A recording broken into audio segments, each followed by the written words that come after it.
ఇవ్వాల్సిన విలువ ఆయన ఇచ్చి మనకి ఇవ్వాల్సిన భద్రత కూడా మనకి ఇచ్చాడు. మరి లేకపోతే నీకు నాకు దూతలు ఎందుకు కాపలా కాస్తారు? పెద్ద తోపులం అని అయింది. నెత్తి మీద రూపాయి పెడితే దమ్మిడికి జల్లమ్మన్నాం. చీటిపాటు పెట్టి నెత్తి మీద రూపాయి పెట్టి ఆ రూపాయి వేల అంటే దమ్మిడికి కూడా ఎవడు కొండ మనల్ని. అట్లాంటి బతుకులు మనే. అట్లాంటిది నీకు నాకు దూతల కాపుదల ఏంది? అసలు ఇంతకు దూతల కాపుదల ఉందా లేదా? రాత్రియు పగలును పాదములకు రాయి తగులకుండా, రాత్రియు పగలును పాదములకు రాయి తగులకుండా, మనకు పరిచర్య చేయుట కొరకు, మనకు పరిచర్య చేయుట కొరకై దేవదూతలు మనకుండగా, దేవదూతలు మనకుండగా, ఆనంద యాత్ర ఇది, ఆత్మీయ యాత్ర. యేసుతో నూతన యెరూషలేము యాత్ర, మన యేసుతో నూతన యెరూషలేము యాత్ర. దేవునికి మహిమ.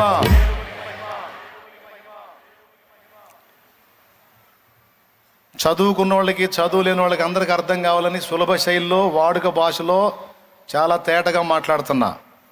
అర్థం కాదనుకుంటే మర్యాదగా ఉండదు, అర్థం అయిద్ది. జాగ్రత్తగా విని హృదయంలోకి తీసుకో. దేవునికి స్తోత్రం. మరి మనం ఎందుకు కొరగాని వాళ్ళం అయితే, ఏ విలువ లేని వాళ్ళం అయితే దేవదూతల కాపుదల మనకెందుకు? ఎంతమంది ఒప్పుకుంటారు నాకు దూతల కాపుదల ఉందని? నిజమేనా? డౌట్ లేదా? ఎలా అర్థమైంది మీకు? చాలా ప్రమాదాల్లోంచి మీరు తప్పించబడ్డప్పుడు మీకు అర్థమైంది.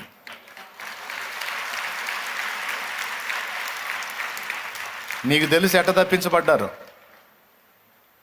దూతల కాపుదల మీకు అర్థమైంది స్పష్టంగా. నువ్వు నమ్మకపో. నువ్వు బండి తీసుకొని బయలుదేరుతుంటే నీకు తెలియకుండా దూతల చుట్టూ చుట్టూ రౌండ్ కట్టి ఉంటారు నీకు.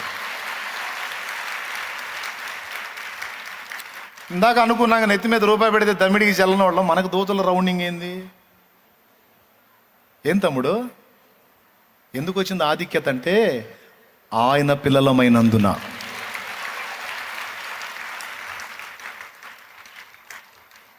మళ్ళా నువ్వు ఏదో చిన్న పని చేసినా సరే, నువ్వు సామాన్యమైన ఇంట్లో ఇప్పుడు మామూలుగా కొంతమంది పనులు కొన్ని రకాలుగా ఉంటాయి.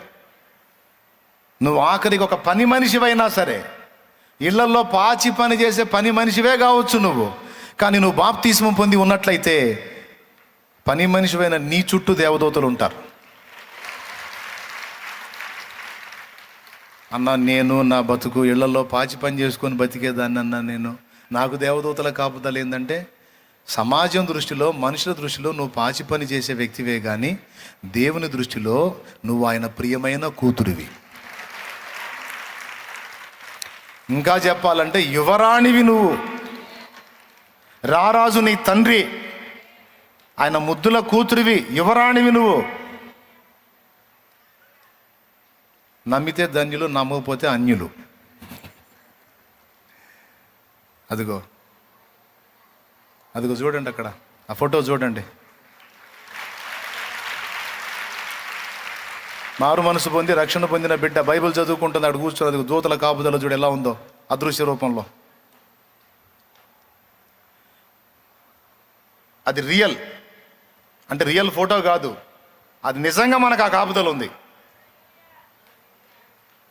నీకు తెలియదు సోదరా నీ విలువ, నీకు తెలియదు సోదరి నీ విలువ. అది నిజం. ఎంతమంది రౌండ్ వేశారో చూడు. దీనికి బైబిల్ నిరూపణ కూడా ఉంది. ఎలీషా ఒక్కడేగా. ఎలీషా చుట్టూ సిరియన్లు దండు కడితే పనివాడు చూసి దడుచుకున్నాడు.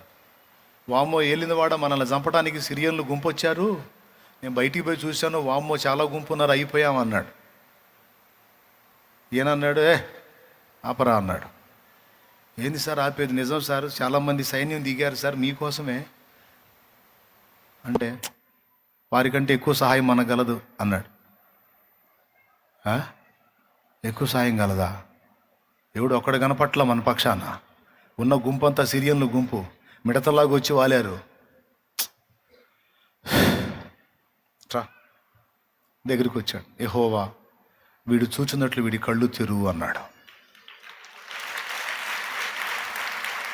వీడు చూచున్నట్లు వీడి కళ్ళు తెరువు అని కళ్ళ మీద చేయబెట్టి చేయి తీస్తే అప్పుడు సిరియన్ల దండు కనపట్ల. ఎలీషా చుట్టూ అగ్నియు పర్వతమును గుర్రపు రథములు రౌతులు,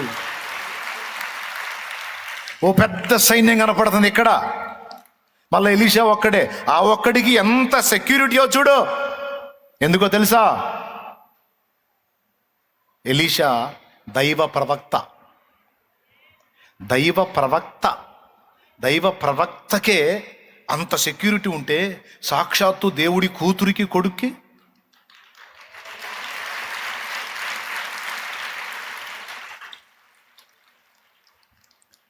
నువ్వు చెబుతుంటే కరెక్టే అనిపిస్తుంది, కానీ నిజమేనంటావా అనిపిస్తుంది అన్నయ్య. మీ ఫేసులు చూస్తే నాకు అర్థమవుతుందట. నిజంగా నిజమమ్మా, నిజంగా నిజం. నేనేదో మీరు ఆనందపడతారని చెప్పట్లా, ఉన్న వాస్తవం చెప్తున్నాను నేను.